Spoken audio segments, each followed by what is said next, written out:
오늘은 보이스피싱 얘기 좀 해보려고 합니다. 남이 보이스피싱 당했다는 기사를 보면은 어떻게 이렇게 쉽게 당하는가라고 생각했는데 막상 당사자가 돼보면은 귀신에 홀린 것처럼 당하게 된다고 하죠. 특히나 이 보이스피싱 기법이 날이 갈수록 진화를 하고 있기 때문에 속수무책으로 당하는 분들이 좀 상당히 많습니다. 진화하고 있는 보이스피싱의 특징도 좀 살펴보고요. 구제 방법은 없는지 성수용 금융감독원 서민금융지원국 팀장 연결해서 말씀 나눠보겠습니다. 성수용 팀장님. 예, 안녕하십니까. 예, 일어나실 고맙습니다. 예. 이 보이스피싱 등장한 게 지금 꽤 됐는데 이게 근절이 안 되는 이유가 수법이 계속 바뀌고 있죠. 우리가 이제 진화한다 이렇게 표현합니다만 좀 소개를 해주시죠. 종래에는 대포 통장으로 돈을 송금한 후에 ATM이나 현금 인출기에서 돈을 빼가고 달아나는 수법이 사용됐는데요. 예. 최근에는 신규 통장 개설 심사나 통장 매매 양도에 대한 단속이 강화되자요. 돈을 직접 찾아서 집에 보관케 한 후에 훔쳐가거나 지하철 물품 보관함을 안전공고라고 속이고 돈을 넣어두게 한 후에 빼나가는 수법이 많이 발생하고 있습니다. 예. 최근에는 또 메르스 관련 정부 지원금을 빙자한 보이스피싱도 있습니다. 예. 그럼 이게 집에다가 현찰을 보관하게 하고 훔쳐가는 거면 절도까지 결합이 된 형태가 되는 거군요. 범죄 수법이. 예, 그렇습니다. 예. 어허. 그리고 이제 하도 이 보이스피싱과 관련해서 홍보를 많이 하니까 공신력을 높이기 위한 수법도 많이 발전하고 있다고요? 예, 그렇습니다. 예. 예를 들면 어떤 게 있을까요? 일단은 검찰청이나 경찰청이나 금융감독원 직원을 사칭을 해가지고요. 예. 그러한 수법들이 요새 많이 발생을 좀 하고 있습니다. 예. 저희가 이 보도된 내용을 보니까 경찰뿐만 아니라 검찰에 있는 검사도 보이스피싱에 당한 케이스가 있던데, 이게 좀 그만큼 기법이 많이 지금 진화를 하고 있습니다. 특별히 범인들이 노리고 있는 계층이나 나이대가 따로 있습니까? 보이스피싱은 모든 연령대에서 나타나고 있기 때문에요. 예. 특정 계층을 노린다라고 좀 말씀드리기는 곤란하지만 통계적으로 보면 전체 피해자의 한 30%가 30대에서 나타나고 있고요. 예. 여성의 경우에는 20, 30대 피해자가 많습니다. 암만 해도 사회 경륜이나 경험이 부족한 층을 집중적으로 공략하는 것 같은 느낌이 들고요. 최근에는 65세 이상 고령층이나 독거노인 등 정부 지하층을 대상으로 한 범죄가 많이 발생하고 있습니다. 예, 왜냐하면 요즘 보이스피싱 진화가 맞춤형으로 가고 있다. 이런 얘기가 있어서 여쭤봤는데, 이제 해당 연령층이라든가 소득 기준이라든가 또는 성에 따라서 뭔가 좀 접근하는 방법은 달라지겠죠. 좀 그렇게 볼 수가 있는데요. 수법은 거의 기본적인 수법은 동일한 것으로 보입니다만은 아마 적극적으로 이렇게 전화를 받았을 때 주위에 이거를 갖다가 빨리 이렇게 정보를 줘서 이게 내가 사기를 당하고 있겠구나 라고 느끼지 못하는 계층들이 있지 않습니까? 예. 주위에 좀 사람들이 부족하다든지 하는 이런 계층들을 좀 집중적으로 공략하는 모습이 보입니다. 취약 계층에 대한 집중 공략을 하고 있고. 예, 그렇습니다. 자, 우리가 사례를 좀 들어보면은 이런 경우에 좀 피할 수 있겠다라는 생각이 들 것 같아서요. 구체적인 사례 최근 것이 있으면 몇 가지만 소개해 주시죠. 예, 한 두 가지 소개를 드릴 텐데요. 예. 최근에는 전화로 보이스피싱을 하면서 가짜 사이트로 유도하는 방식을 동시에 사용하는 경우가 많은데요. 앞에서 소개드렸다시피 사기범이 이제 검찰청 수사관을 사칭을 하면서 피해자에게 전화를 걸어가지고요. 예. 수사 과정에서 당신의 계좌가 범죄에 이용될 가능성이 이제 포착이 되었다.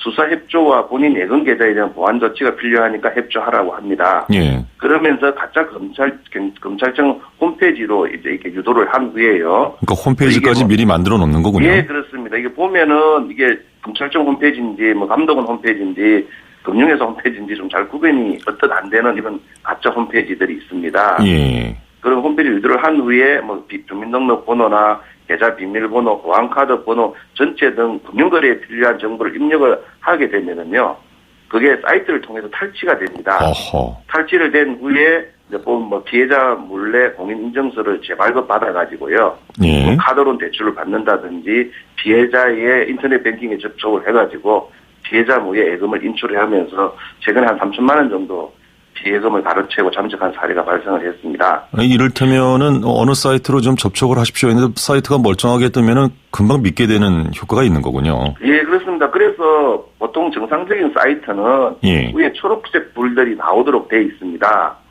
예.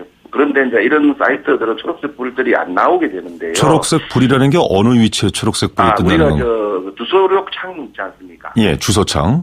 예, 예를 들어 금융감독원 사이트로 들어왔다 그러면 주소록 창이 뭐 이렇게 은행금융회사 같은 경우에는 정상적으로는 그 주소창에 예. 이게 저 초록색 같은 이렇게 그 색깔이 변하도록 돼 있습니다. 아하. 예, 그래서 대부분 인터넷을 쓰시는 분들은 그 내용을 알고 계시는데요. 예. 실제 이제 사기를 당할 때는 좀 앞에서도 말씀드렸지만 귀신에 홀린다고 그러지 않습니까? 그러게요. 근데 평상시는 알고 있지만 막상 당할 입장에서는 그게 눈에 안 들어오는 경우들이 있습니다. 자, 이렇게 예. 홈페이지로 유도해서 하는 경우가 있고 또 어떤 사례가 예. 있습니까? 최근에는 이제 대포 통장에 대한 단속이 강화되니까요. 정상적으로 영업을 하는 꽃집에 돈 꽃다발을 사는 방식으로 피해금을 현금화한 사례도 있습니다. 예. 좀 더 구체적으로 말씀을 드리면요. 사기범이 꽃집에 전화를 해가지고 애인한테 5만 원짜리 돈 꽃다발을 선물하고 싶다. 그러니까 송금할 계좌를 알려달라고 합니다. 그리고 나서 정미소에 다시 전화를 해가지고요. 쌀 50만 원을 주문을 할 테니까 송금 계좌를 알려달라고 한 후에 약 10분 후에 정미소 주인에게 500만 원이 입금되었다는 허위 문자를 발송을 시킵니다. 예. 그리고 나서 정미소에 다시 전화를 해가지고 쌀 50만 원을 입금해야 되는데 500만 원으로 송금했으니까 450만 원은 앞에 알아놓은 그 꽃집 영업 계좌로 좀 송금을 해달라고 합니다. 아, 자기 계좌가 아니라 꽃집 계좌로 해달라고 하니까 예, 또 그렇죠. 신빙성이 생기는군요. 예, 그렇습니다. 그러니까 이제 사기범은 뭐 이게 450만 원이 잘못 송금됐으니까 당연히 돌려줘야 된다고 생각하는 그 정밀소 직원의 선량한 마음을 이용을 하는 거죠. 예. 꽃집 정밀소 직원이 꽃집 영업 계좌 돈을 보내주면 사기범은 꽃집을 찾아가가지고 450만 원 입금된 거 확인시켜주고 돈 꽃다발을 받아가지고 사라져버립니다. 그렇군요. 돈 꽃다발이 돈이 꽂혀 있으니까 예. 자동으로 현금화가 돼버리는 그럼 거죠. 이런 영업점에서는 이른바 그 SNS 서비스로 입금이 되거나 출금이 됐을 때 문자로 들어오는 이런 서비스를 반드시 좀 해둘 필요가 있겠습니다. 이런 사례를 네. 놓고 본다면은. 예. 근데 이게 이제 은행에서 정상적으로 문자가 왔으면 상관이 없는데요. 예. 은행에서 SM 문자를 보내는 것처럼 허위로 보낼 수가 있습니다. 그것도 그래서 문제군요. 예, SM 문자가 왔다 하더라도 가능하시면 우리가 요새는 그 스마트폰에 직접적으로 인터넷으로 바로 계좌 조회를 하는 서비스들이 있거든요. 그렇죠. 예, 그래서 돈이 진짜로 제대로 들어왔는지를 한번 확인하시고 예. 이게 차고 송금인지 아닌지를 좀 하시는 게 좋을 것 같습니다. 자, 이렇게 해서 피해가 발생했을 때 구제가 되는 케이스도 있습니까? 일단 구제를 하는 케이스는 크게 두 가지인데요. 예. 하나는 저희들이나 그 금융회사들이 이제 자기분들이 대포 통장에서 돈을 못 빼나가도록 신속하게 차단을 하고 있습니다. 네. 다행히 피해자금이 대표 통장에 꽂힌 후에 그 돈을 자기분들이 못 빼나갔다 그러면은요, 그 못 빼나간 금액까지는 2달 보름 만에 다 환급을 해드립니다. 예. 물론 이제 거래은행을 통해서 구제 신청을 하셔야 되고요.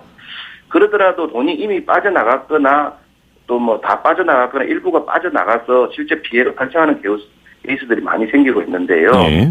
이런 경우에는 그 사기범을 상대로 무슨 소송을 하거나 뭐 거래은행을 상대로 뭐 손해배상 청구를 하거나 대포통장 명의주를 상대로 뭐 손해배상 청구를 소송을 하는 케이스들이 있는데요.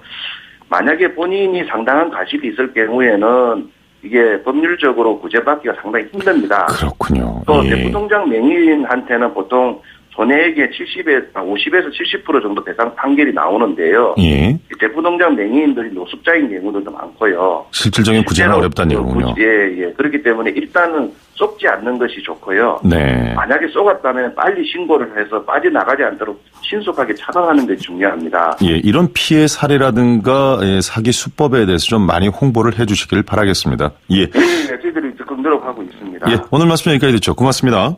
예, 감사합니다. 예, 지금까지 금융감독원 서민금융지원국의 성수용 팀장이었습니다.